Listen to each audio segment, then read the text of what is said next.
এই ভিডিওটি ভাই বোনেদের জন্য খুবই গুরুত্বপূর্ণ হতে যাচ্ছে। কোনো পুরুষ যদি কোনো নারীর বিনা কারণে এক ফোঁটা চোখের পানিও ঝরায়, তবে সারা পৃথিবী সমান গুনাহ সেই পুরুষের উপরে আল্লাহ চাপিয়ে দিবেন। তাই সাবধান। সুতরাং সময় থাকতে সেই নারীর কাছে এখনই ক্ষমা চেয়ে নেবেন, আল্লাহ আপনাকে ক্ষমা করে দিবে।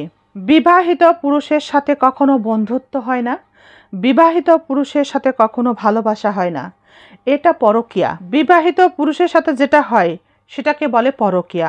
আর এই সম্পর্কে শান্তি তো নাই, বরং এটা পাপ, এটা গোনা। একটা বিবাহিত ছেলে যদি তোমার মায়ায় পড়ে যায়, তবে তুমি বুঝে নিও সে তোমার রূপের জন্যেও না, সে তোমার গুণের জন্যেও তোমার মায়ায় পড়েনি।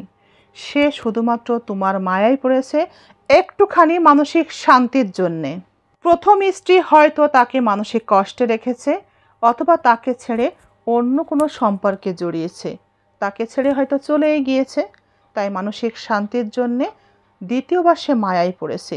কিন্তু সেই পুরুষ যদি আবারও তৃতীয়বার কোনো নারীর মায়ায় পড়ে, তবে বুঝে নিতে হবে পুরুষটির চরিত্রের দোষ ছিল।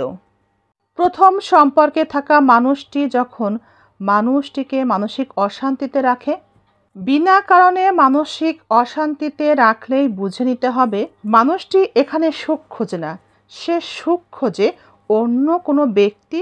সে পুরুষ হলে কোনো নারীর কাছে, কিংবা নারী হলে কোনো পুরুষের কাছে সুখ খোঁজে। তাই সম্পর্কে থাকা মানুষটিকে কষ্টে রাখে। আর এই মানসিক কষ্টের হাত থেকে মুক্তি পেতে এই মানুষটিও অনেক সময় দ্বিতীয় কোনো নারী অথবা পুরুষের কাছে শান্তি খোঁজার আশায় তার মায়ায় পড়ে।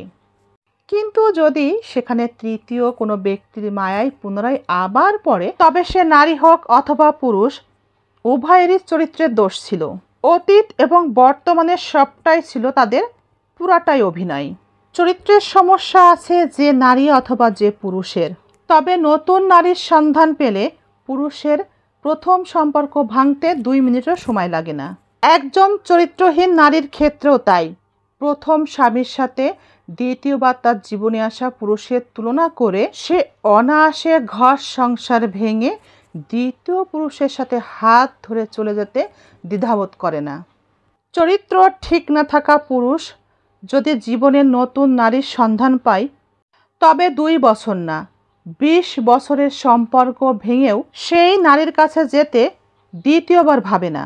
বোনেরা, স্বামী যেমনই হোক, স্বামীর সাথে কখনো খারাপ ব্যবহার করবে না। স্বামী দুনিয়াতে বেঁচে থাকতে তার সাথে খারাপ ব্যবহার করো না, কারণ তার মৃত্যুর পর এই পৃথিবীতে কারো কাছে তোমার কোনো মূল্য থাকবে না, হোক সেটা তোমার বাবার বাড়ি অথবা তোমার শ্বশুর বাড়ি।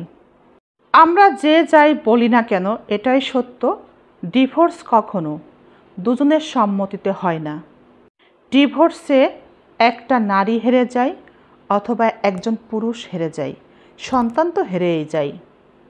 যে কোনো একজন জিতে যায় আর একজন কষ্টে থাকে। ডিভোর্সের মতো একটা কঠিন সিদ্ধান্ত তার জীবনে এমনভাবে আষ্টে পৃষ্ঠে বেঁধে ফেলে, তাকে পাথর চাপা দিয়ে যেন আজীবন জীবিত রেখে মেরে ফেলে একটু একটু করে। পৃথিবীতে কোনো ডিভোর্সই দুজনের সম্মতিতে হয় না। একজন তার সুবিধা মতো চলে যায়, আর একজন তার সিদ্ধান্ত মেনে নিতে বাধ্য হয়। যে মানুষটা যাকে ছেড়ে চলে যায়, তার অবস্থা দেখে মানুষটা ভীষণ মনে মনে খুশি হয়। কিন্তু এই খুশিটাই তার জীবনের শেষ নয়। তার জীবনে পরবর্তী একটা সময়ে অবশ্যই দুঃখ নেমে আসে।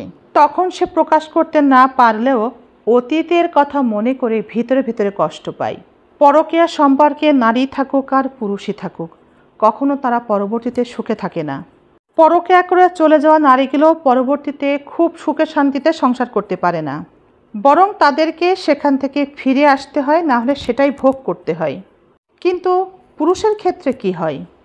পরকীয়া করে ছেড়ে যাওয়া নারী খারাপ থাকে, পুরুষটি অনেক ভালো থাকে। পুরুষ কখনোই পরবর্তী জীবনে ফিরে আসে না।